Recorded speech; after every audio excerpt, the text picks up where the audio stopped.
Ok. Donc, nous reprenons Baruch Hashem, cette prophétie de Ovadia, et je vous propose de reprendre là où nous nous étions arrêtés la dernière fois, puisque il ne faut pas oublier que la guerre de Édom n'est pas qu'une guerre physique, n'est pas qu'une guerre militaire, c'est une guerre qui est avant tout une guerre culturelle. N'est-ce pas? Et malheureusement, certains ne la relèvent pas, ne comprennent pas. Je me permets de reprendre la remarque que tu parlais tout à l'heure sur son petit beau-frère, si je ne dis pas de bêtises, sur cette idée, parce que, on parle dans la voiture, bon, sur cette idée que, sur cette idée qu'on est très tolérant, mais vous n'êtes pas inclusif. Mais en réalité, cette notion inclusive implique que j'annihile ta spécificité culturelle et identitaire. Et c'est exactement le problème de Edom.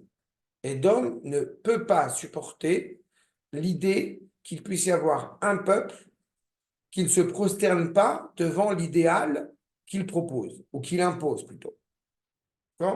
C'est très important, et je me permets de le soulever parce qu'on a vécu dans un environnement qui se veut plutôt ouvert, a priori, et tolérant, dans la mesure où justement il y a cette liberté d'expression occidentale, et on n'a pas forcément pris conscience qu'en réalité, eh bien, il y a une imposition de cette liberté d'expression, qui implique que si je ne fais pas partie de la bonne pensée, du bon courant, eh bien, je n'ai pas le droit d'exister. Et dans tous les domaines. Je suis plus axé sur la littérature et la philosophie, mais on se rend bien compte à quel point eh bien, on a imposé un certain nombre de dogmes, un certain nombre de normes qui, encore une fois, nous obligent à aller dans certaines directions. C'est ce qu'on a retrouvé dans Hanouka, en fait. Exactement. C'est Hanouka, il disait, mais OK, on vous laisse votre liberté de culte, mais à propos, vous allez mettre la statue de Jupiter dans votre temple. Et comment vous n'acceptez pas ça? Allez, peuple à la décrète et tout le tralala. Donc, en fait, il faut quand même qu'on est libre, mais jusqu'à un point où notre liberté, c'est d'accepter leurs mœurs. Exactement. Le problème, c'est qu'en médecine, On essaye de nous soumettre de toute façon. Non, mais on était soumis, c'était pas ça le problème. On était conquis. Mais la soumission va, en fait, en fin de compte, jusqu'à éradiquer notre pensée, puisque au bout d'un moment, il n'y a pas la place pour leur pensée et la nôtre. Une soumission. Donc, quand on n'est pas inclusif, c'était du point de vue de mon beau-frère. Lui, il dit, vous n'êtes pas inclusif. Je dis, mais je ne te force pas à vivre comme moi. Et j'ai le droit de vivre comme je veux. Il dit, oui, mais vous n'êtes pas inclusif.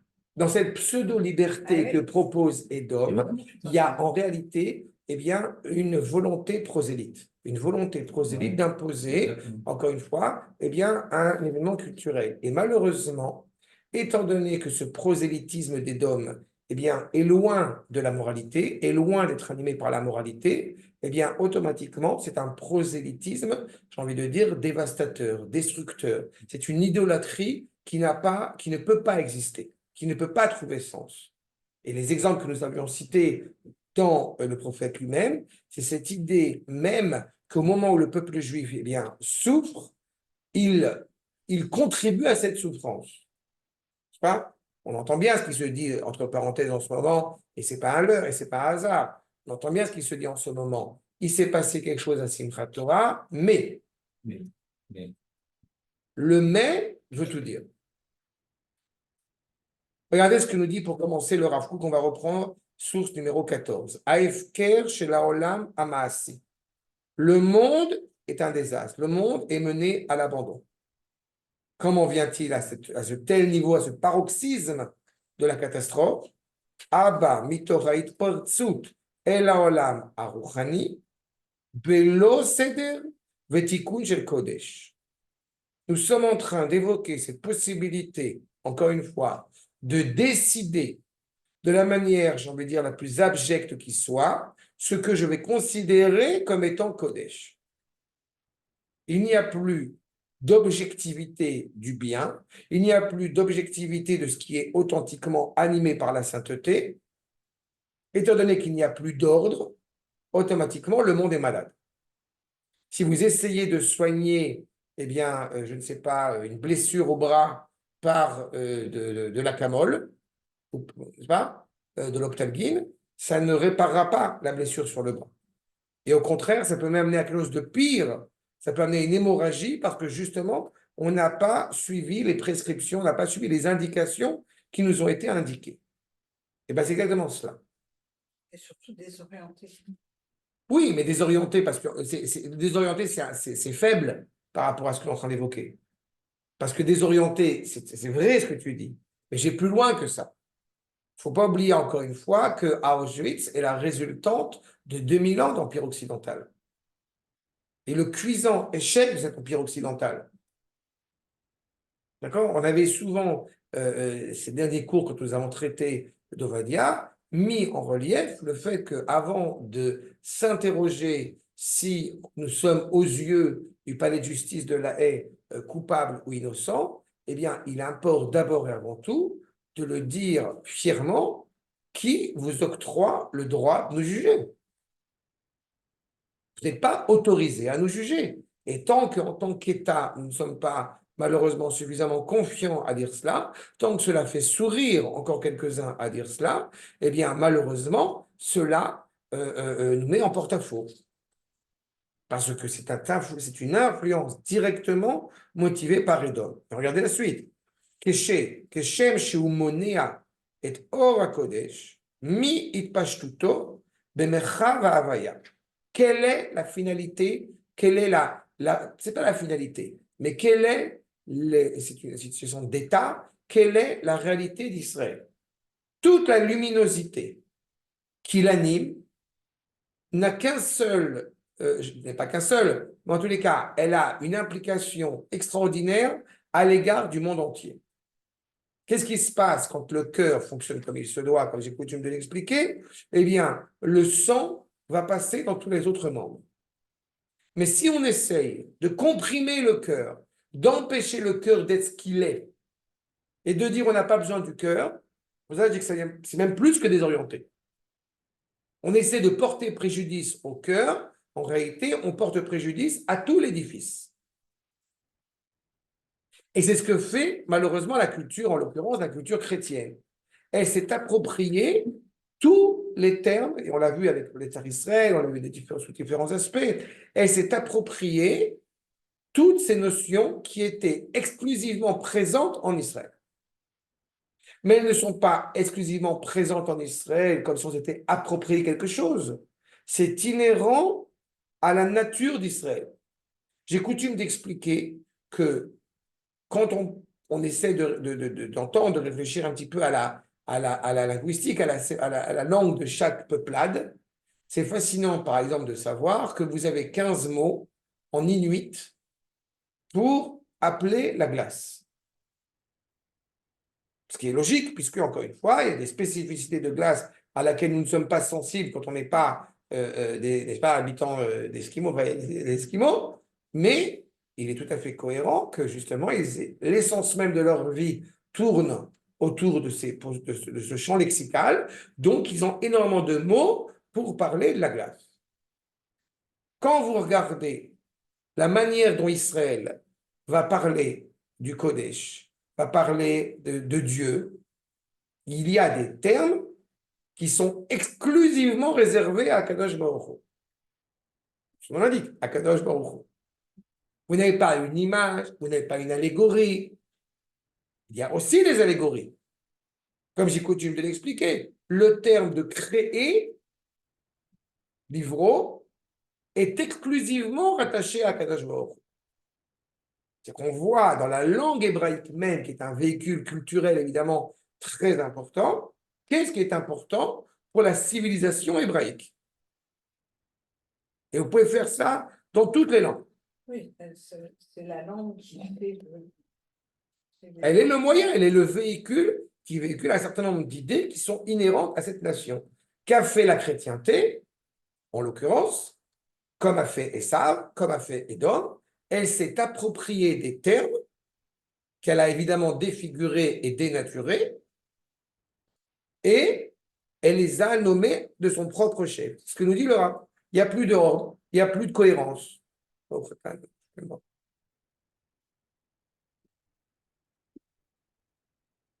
Ça, vous voyez la suite. Car, car Omorid est Erko, donc automatiquement, on perd de sa valeur, ou marchir et tifaato, l'obscurité apparaît comme quelque chose d'extraordinaire alors que c'est de l'obscurité, Beroumelion, Yarchir, Beroumelion. Toute la luminosité qui était et qui demeure intense, elle est recouverte par cette couche obscure.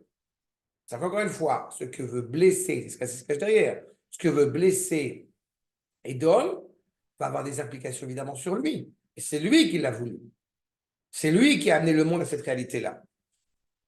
Venishar Atsiura Elohim, donc là, ce qui reste, l'essence même de la parole d'Akadosh Baruch Hu, qui est infini, chez Enketz, Vesov, Reshid Vachrit Lerumo, Mach Benishpal. Vous n'avez pas de plus grande profanation, comme son nom l'indique, de Chiloul Hashem, d'essayer d'établir un espace vide alors que Akadosh Baruch Hu est éternellement présent, que par le biais de ce qu'a opéré justement cette dénaturation du monde de Édom.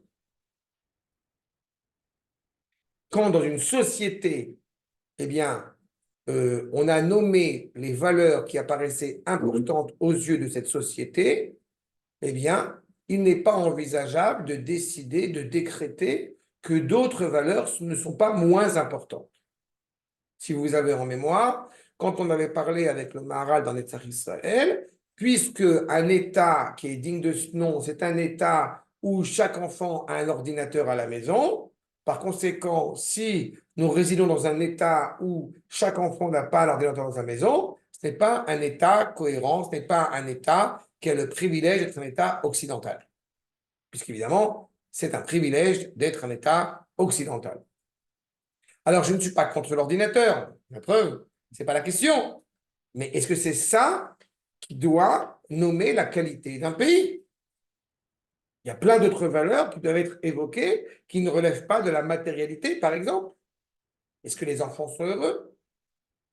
Est-ce que les familles sont heureuses? Est-ce que les gens prennent soin, se soucient l'un de l'autre, par exemple? C'est quelque chose qui devrait être un premier critère de qualité d'un pays. L'humilité présente dans un pays, par exemple. On a plein de domaines qui sont fondamentaux. Le sens obvi, je vous rappelle, dans la Megillat Esther, bon, c'est une autre royauté, mais la royauté de Édom, elle a englobé aussi la Perse, pour le coup. Il ne faut pas oublier que Achashverosh dit Be'aroto kevodo ve'oshu. Traduction, chouf. C'est en yiddish, c'est en arabe. Be'aroto. L'objectif premier, c'est de me montrer.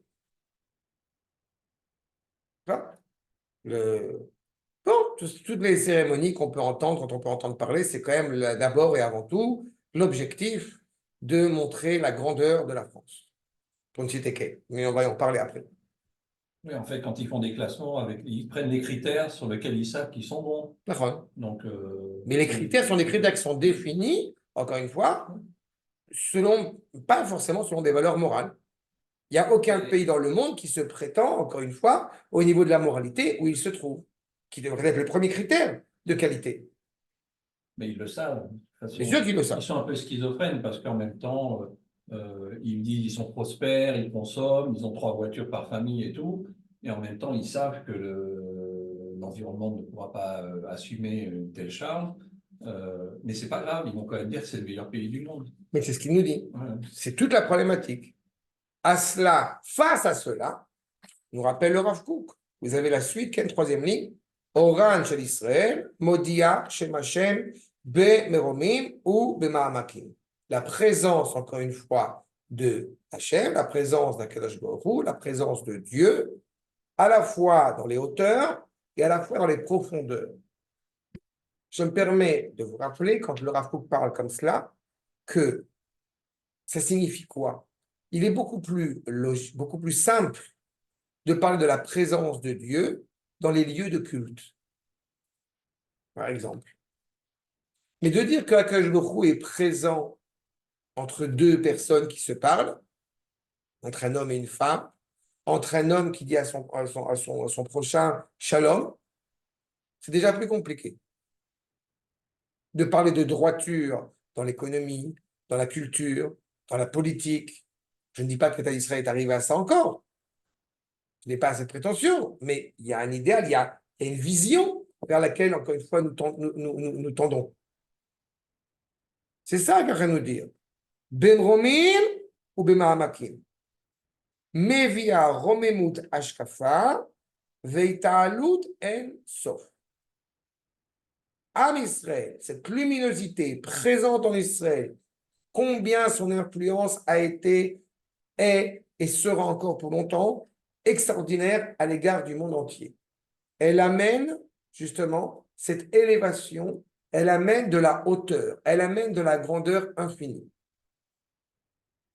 Les nations qui malheureusement, eh bien, comme vous le savez, sont en train de péricliter d'une manière ou d'une autre, que ce soit moralement pour certains, que ce soit économiquement pour d'autres, eh bien, ça crée un énorme malaise dans leur considération, là où eux ils sont, puisqu'ils sont montés très haut.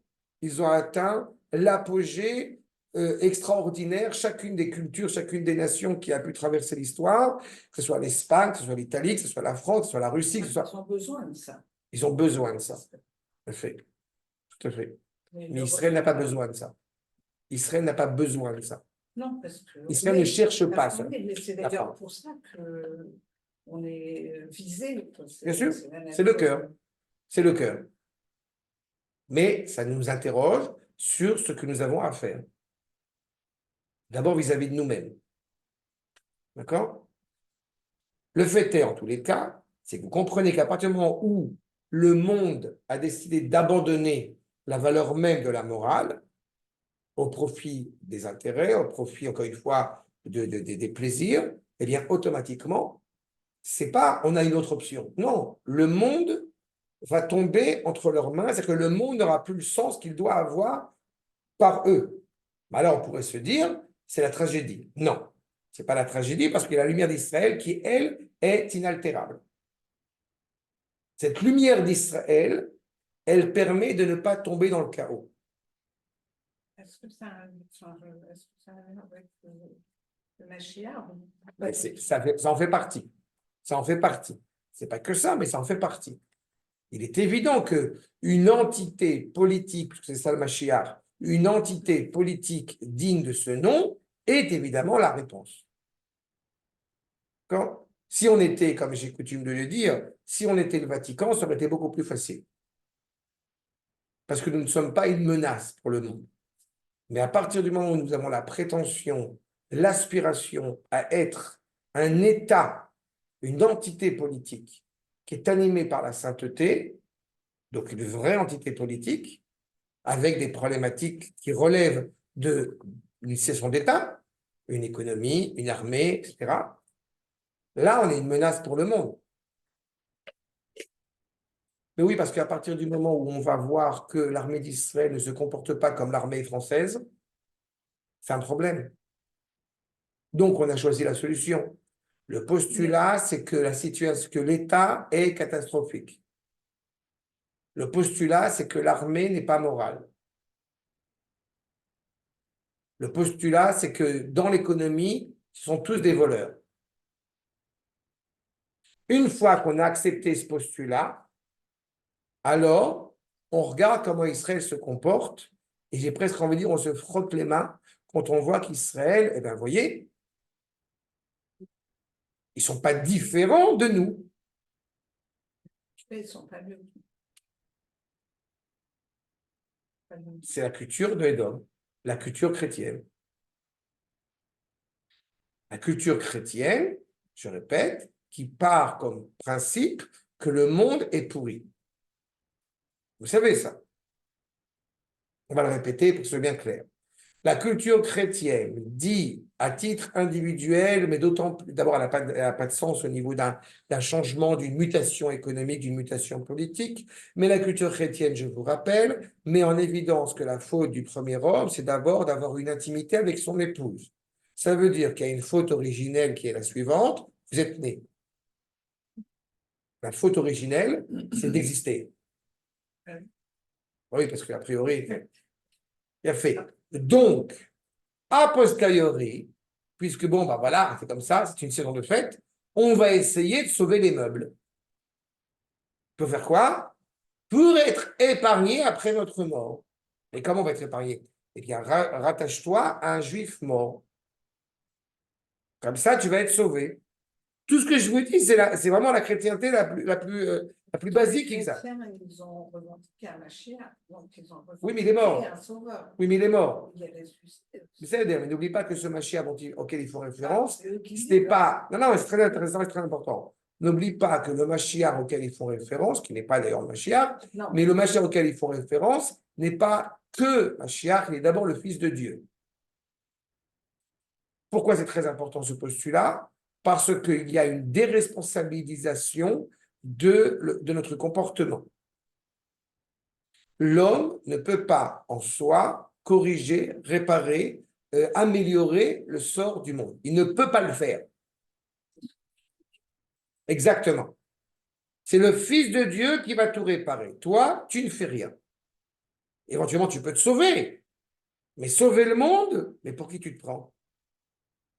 Réponse d'Israël, non seulement nous avons reçu, nous avons été oints en tant qu'entité pour sauver le monde, mais c'est un ordre divin. Vous voyez qu'on est ailleurs. Et pourquoi nous avons reçu cet ordre? Parce que cet ordre nous anime de l'intérieur, parce que nous sommes, je le répète, les enfants d'Abraham, Yitzhak et Yaakov. Esav, et par la suite Édom, auraient pu y participer. Je dis aurait pu, au moins sauver les meubles, comme on dit. Et même cela, il ne le peut pas. Et vous vous rappelez, on n'avait pas la circoncision de Esav, qui avait refusé, et quand Yitzhak lui a proposé bien plus tard, il a refusé. C'est-à-dire qu'il était apparemment inapproprié à l'origine parce qu'il était malade, il était de couleur rouge, etc. Mais quand par la suite, eh bien, il lui a été proposé, il a refusé. Que se cache derrière ce midrash? Le refus de participer à cette réparation du monde. Anochi Ayev, je m'en fous. On vit qu'une fois, ne me casse pas la tête, donne-moi à manger tout de suite et maintenant. Now. Ce n'est pas la conception hébraïque. Et ce n'est pas la conception telle qu'a forgé et telle qu'a créé le Créateur sa création. Nous avons cette volonté, encore une fois, toujours d'aborder, d'avancer vers une moralité plus grande, plus intense, plus révélée. Et ça, je répète, Édom s'est acclimaté avec cette réalité mensongère dans laquelle nous vivons. Il l'a accepté comme un état de fait. Regardez la suite. Omna, yesh asher, pardon, aresha'a, mekabetzet koach mefuzar, bechol mechave haolam achitzoni. Il y a une force mécréante, pourrie, qui essaye de rassembler tout ce qu'elle peut dans le monde extérieur, le monde matériel, le matérialiste, pardon. Bechol chugama seva mif'al. Tout va être véhiculé selon cet axe-là, selon cet angle-là. Ou mosifa barak le adlaka ruchanit atziurit. C'est-à-dire qu'en réalité, qu'est-ce qu'elle essaye de faire? Parce que si on a évidemment, eh bien, une réalité qui nous porte préjudice, mais qui a un visage méchant, qui a un visage cruel, on ne va pas avoir envie d'y participer. Logique. Quand est-ce qu'on a envie d'y participer? Quand il y a des étincelles. Donc ça attire l'œil, ça brille. Il est beaucoup plus facile d'avoir un ennemi en face qui se comporte de la manière la plus sale qui soit, et de le pointer du doigt et de dire c'est clairement un ennemi, que de voir quelqu'un qui va parler au nom de la liberté, au nom de l'ouverture, au nom de la culture, au nom de la tolérance, et qui en réalité se cache derrière, si on gratte un tout petit peu, il n'est pas gratté beaucoup, une volonté absolument dramatique de vouloir continuer à détruire ce que représente Israël. Regardez la suite. Regardez, Maxem Kazev et Sheker. C'est du mensonge. Chez El Raglaim, Mikol Makom, Arei Netal Meziv Akodesh Begnava. Il s'est approprié cette étincelle de sainteté. Ça veut dire que on regarde la couche extérieure, eh bien, on a l'impression qu'il y a quelque chose de pur chez lui, de saint chez lui. Le cochon, il a les sabots fondus. Mais à l'intérieur, c'est pourri. À l'intérieur, il n'a pas plusieurs estomacs, il n'a pas le filtrage, il n'a pas de purification intérieure, à la différence du chameau qui est rattaché aux musulmans. Chose de vrai à l'intérieur, mais à l'extérieur, évidemment, il lui manque ces éléments-là de purification. Le cochon, n'est-ce pas, le porc, il est exactement cette problématique-là. Et nous prenons balance ton porc. C'est pas ton, en plus, c'est le leur. Mais c'est exactement cette problématique-là. Il a le sentiment, il a pris sur lui, je répète, cette évocation de sainteté, il l'a volé, il se l'est approprié et essayé de couper, là, encore une fois, de se couper de la racine. Cette problématique-là, elle a des répercussions dramatiques, bien évidemment, à son égard, à l'égard personnel, à l'égard du peuple juif, mais à l'égard du monde entier. Quand nous arriverons au dernier verset de ce livre de Ovadia, vous comprendrez, même j'allais dire de manière sans équivoque, que ce n'est pas un hasard, je répète, si la fiche de ce cours, c'est le palais de justice de la Haye. Vous le verrez de vos propres yeux, il n'y a pas plus clair que ça. Mais on va le voir. Regardez la suite en attendant. V. Akedusha lo kachad bechazara. Et kol haorot agnuvim alalu. Quand on est profondément animé par la sainteté, c'est le rôle d'Israël, de prendre en retour toutes ces luminosités de sainteté qui ont été volées par eux, ou même ke'emuna, animé par cette emuna, par cette confiance envers l'absolu créateur, atziurit ve atarat aidéal yamusari, qu'encore une fois, cet idéal de morale qui est le nôtre, qui doit grandir, mais encore une fois, ça demande cet effort constant de l'amener à sa juste place. Umitamtsin, yoter veyoter, on s'efforce de plus en plus, al-yedei sheviyat ha'oyer ve achzarat kol hanefesh varechush asher alakar. On ramène tout à sa place. Je répète ce que j'ai déjà dit, avant de savoir si nous sommes aptes à être jugés coupables ou non par le monde entier, par l'ONU, par la Haye, par qui vous voulez, est-ce qu'on est capable de leur dire « va chez ta mère ».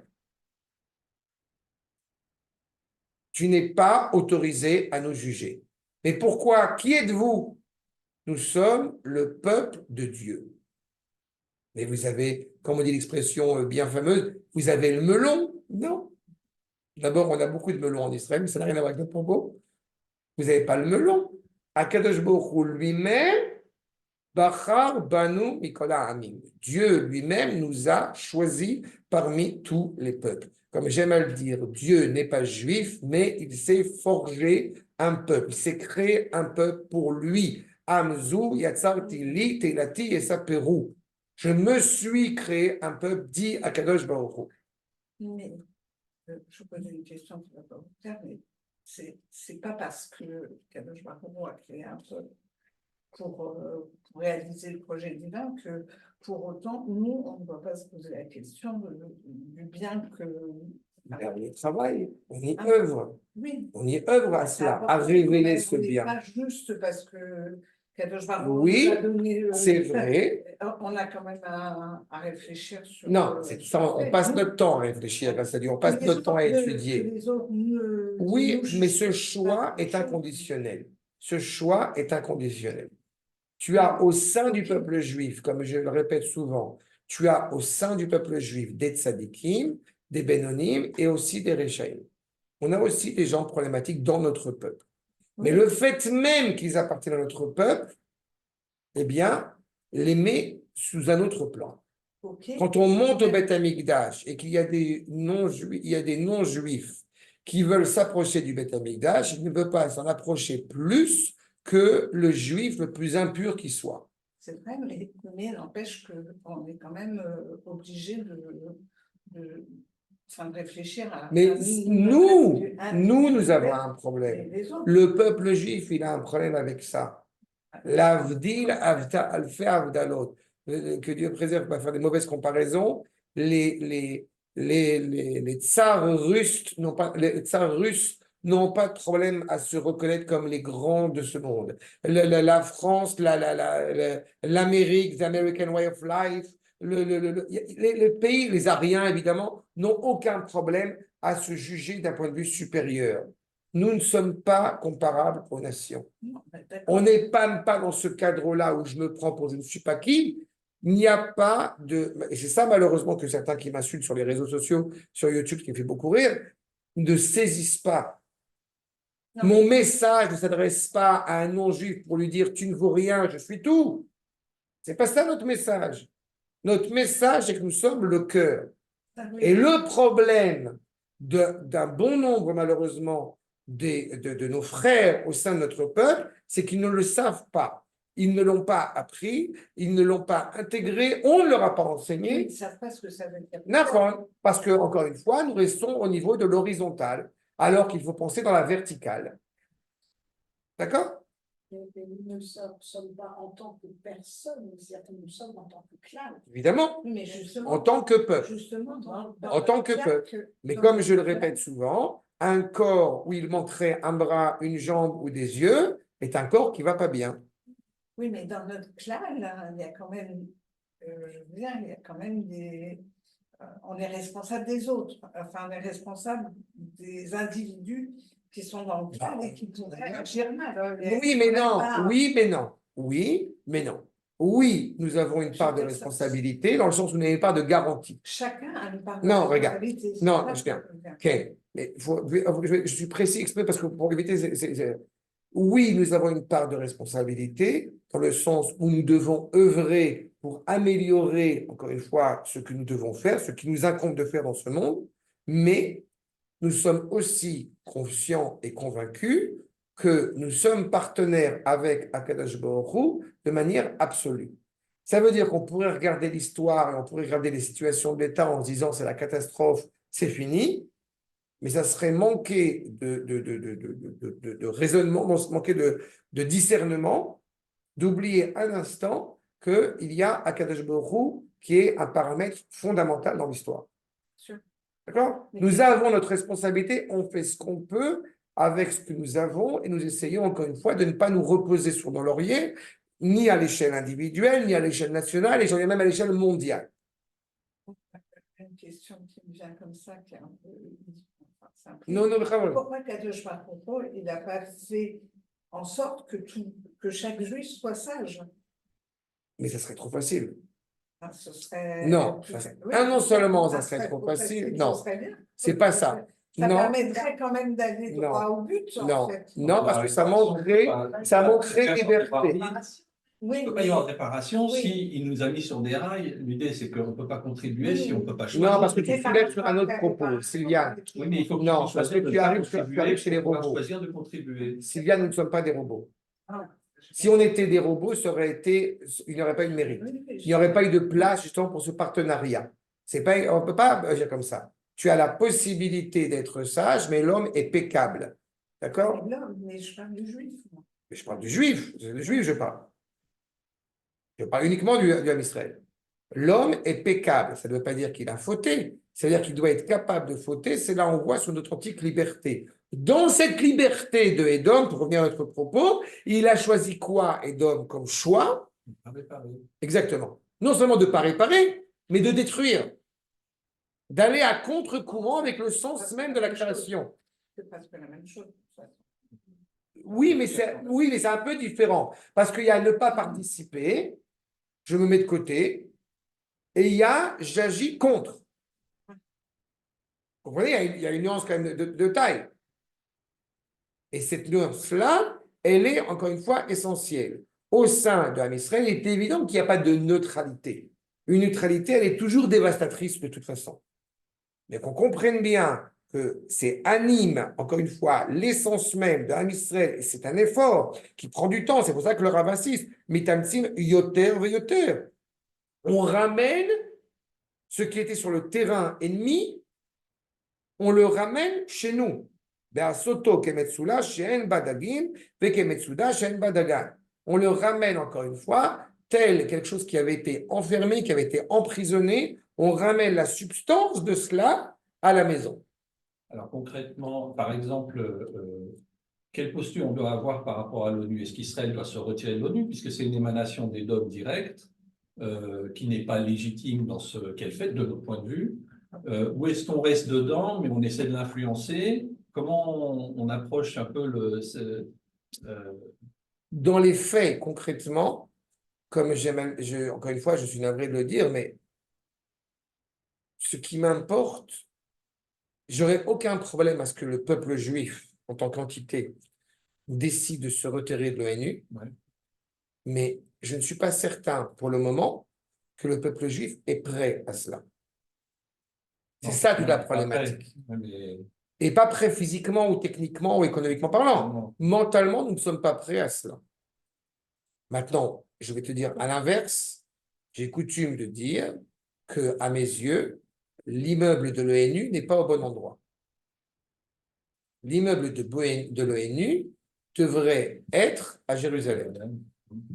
Et le secrétaire de l'ONU devrait être le Rav Aviner, le Rav Zini, le Rav Dov. Mais les nations, je m'en fous. Je m'en fous des nations. Ce que je veux, non, je m'en fous des nations. C'est 3 ou 4 pays qui l'ont mis en place. C'est ce qu'on a dit, c'est ce qu'on dit tout au long de cette prophétie d'Ovadia. Il y a un moment donné, il faut bien comprendre. C'est une parole d'Akadosh Baruch qui est inscrite dans le Tanakh. Et Ovadia, et c'est la question que j'avais posée à Arnaud, pourquoi est-ce qu'on utilise ce genre de texte? D'abord, c'est la parole d'Akadosh Baruch. 2, elle est dans le Tanakh. Et en réalité, il est impératif d'étudier cela. Pourquoi? Pas pour eux. Même si Ovadia il enseigne ça aux nations, la vérité, c'est pas pour Edom que ça m'interpelle. C'est où est-ce qu'on en est, nous, là-dedans. Et donc, quand je dis je m'en fous des nations, ce n'est pas les nations qui m'intéressent par rapport aux propos qui nous occupent, c'est où est Israël dans cette démarche-là. Achab, ok. Je voulais terminer ça, c'est bien, on aura fini au moins ce cours-là, on reprendra la présentation la prochaine fois, mais terminez, regardez s'il vous plaît, le verset suivant. Ki karov yom Hashem al kol hagoyim. Et près ce jour où Akash Baruch va tomber sur tous les goïms. Évidemment, vous allez vous interroger, comment est-ce qu'on peut dire que ce jour est si près que ça, alors que ce texte, cette parole, a 2000 ans? Elle a 2000 ans. Yom Karov. Kasher asita yaseh lach. Ce que tu as fait, Akadosh Baruch Hu va te le rendre au quintuple. Tu as été méprisant à l'égard d'Israël, tu as été catastrophique à l'égard d'Israël, eh bien, Akadosh Baruch Hu va te faire. Vous remarquerez, et là j'ai plus de feuilles, vous remarquerez que Yaaseh, ça implique, c'est un processus. C'est un processus qui est long. C'est pas l'itzo, c'est pas l'ivro, c'est la asot. Faire, c'est un processus. Mais sache-le, tu es la cible. Tu es repéré. On parle de Esav, on parle de Edom. Okay? Gemouler, Yashuv, Beroshra. Ce que tu as fait, tu vas, ne t'inquiète pas, je reprends ta remarque, ne t'inquiète pas, dis à Kadosh Baruch Hu à Edom, j'aurais envie de dire qu'il rira bien, qu'il rira le dernier. Non, mais ça veut dire que depuis la prophétie, en fait, Edom est un cadavre qui s'ignore. Exactement. Ils sont en agonie depuis. Et on voit bien ce qui se passe. Ça prend du temps, mais c'est ce qui se passe. Regardez le commentaire du Rav David Kimchim, accord numéro 15. Afalpi, Shayarachok Miyomanevoa. Même si cette prophétie, elle est loin, elle est longue à se mettre en place, mais on le sait, c'est un postulat. Je vous rappelle qu'on étudie le Tanakh pour être conscient de la manière dont Akadosh Baruch Hu dirige son monde. Comment est-ce qu'Akadosh Baruch Hu se révèle dans l'histoire? Et je répète ce que j'ai déjà dit. Ce qui m'importe, ce ne sont pas les nations. Ce qui m'importe d'abord avant tout, c'est où nous sommes par rapport à cette destinée d'un Israël. Est-ce que nous avons la force, est-ce que nous avons le cran, encore une fois, de réagir comme il se doit face à toutes ces nations, face à toutes ces peuplades qui voudraient éventuellement nous porter préjudice? Ou nous sommes toujours dans la retenue? Nous sommes toujours dans l'hésitation. Regardez le Malbim.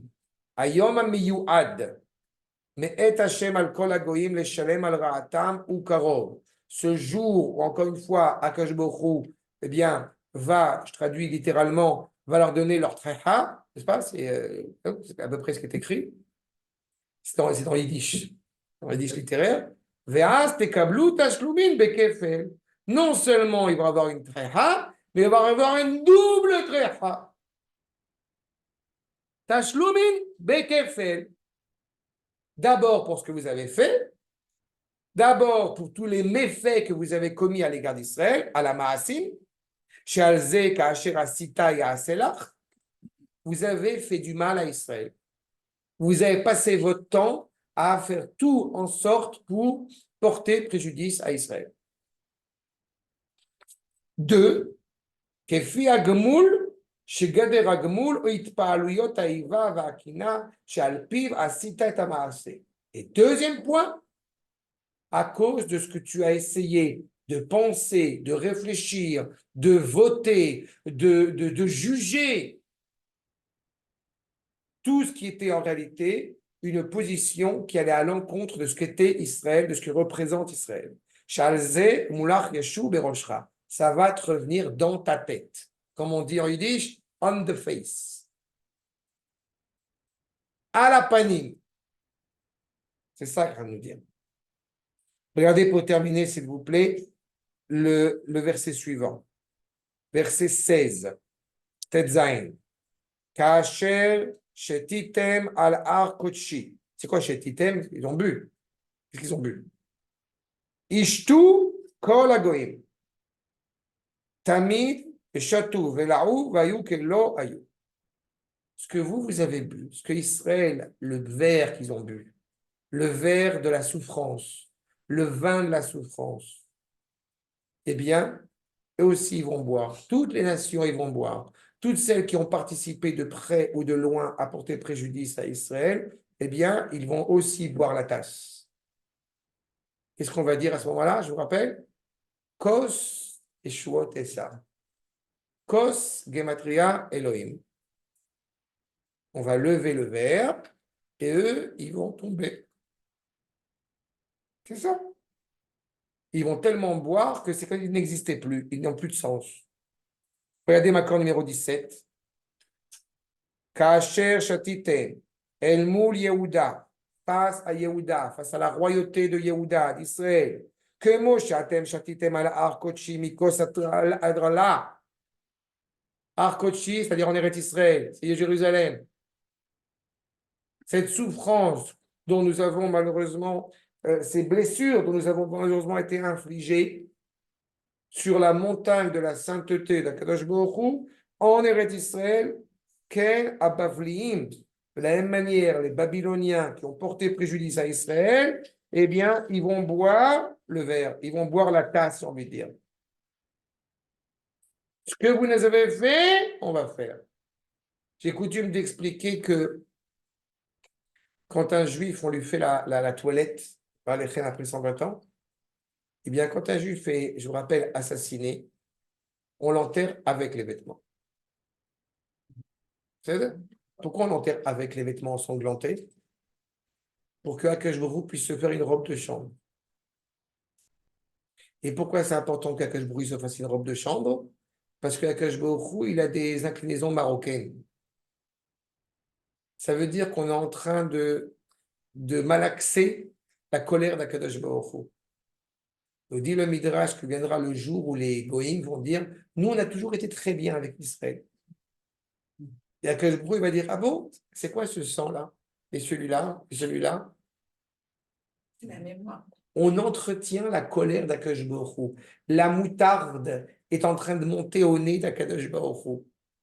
Mais alors, quand il va s'énerver il est en colère, hein. Oui. contre les nations qui nous veulent du mal, tu avais un doute là-dessus? Encore une fois, qu'est-ce que ça veut dire il est en colère? Nous parlons d'un sentiment humain, nous parlons d'un sentiment humain que nous attribuons à Akadosh Baruch Hu, qui en réalité n'est pas l'essence d'Akadosh Baruch Hu, mais la manière dont il se révèle à nous laisse entendre qu'il est en colère à l'égard de ceux qui veulent porter préjudice à son fils aîné. C'est ça qu'il vient nous dire.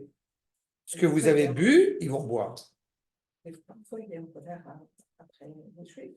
Oui, mais ce n'est pas la même colère. Non, c'est sûr. C'est-à-dire, je ne parle pas pour l'instant. C'est comme je dis, cette prophétie, elle s'adresse encore une fois à Édom. Quand on parlera des remontrances à l'égard d'Israël, on aura le temps d'en reparler. Là, c'est le moment de rappeler aux Goïm que vous n'êtes pas autorisé à vous comporter de la sorte. Et du coup, le châtiment, eh bien, sera exemplaire. Ainsi qu'a dit le noir dans Jospin Beaumont, dans le professionnel, quand il est jugé, vous méritez un châtiment exemplaire. C'est le Jospin Beaumont professionnel. Voilà. Grande référence, évidemment, importante. Charles. Juste pour terminer sur ce dernier point, le Ramat Valim, accord numéro 18. Onsham, chez la Chitsonim, le châtiment, vous voyez, Kos Gematria Elohim, c'est la vertu de justice. Ce n'est pas Yud Kilev qui est la miséricorde. Le châtiment, Onsham, chez la Chitsonim, le châtiment donc des Goïm, Al Mitpartzim, les Alot El Makom Akodesh, cette volonté, je répète, de vouloir s'approprier ce qui est animé par la sainteté au sein d'Israël. Ou les Ashkotam et Kos Atraala, de vouloir leur porter préjudice. Sod Elohim, Sheole Kiminyan Kos, comme je dis, Kos Gematria Elohim 86. Dans l'ordre de la nature, qui est aussi appelé Ateva, même Gematria 86, dans cette réalité-là, puisque vous avez empêché Israël d'être, eh bien, vous allez disparaître. Bechol Tokef Adinim, avec toute la force de la justice,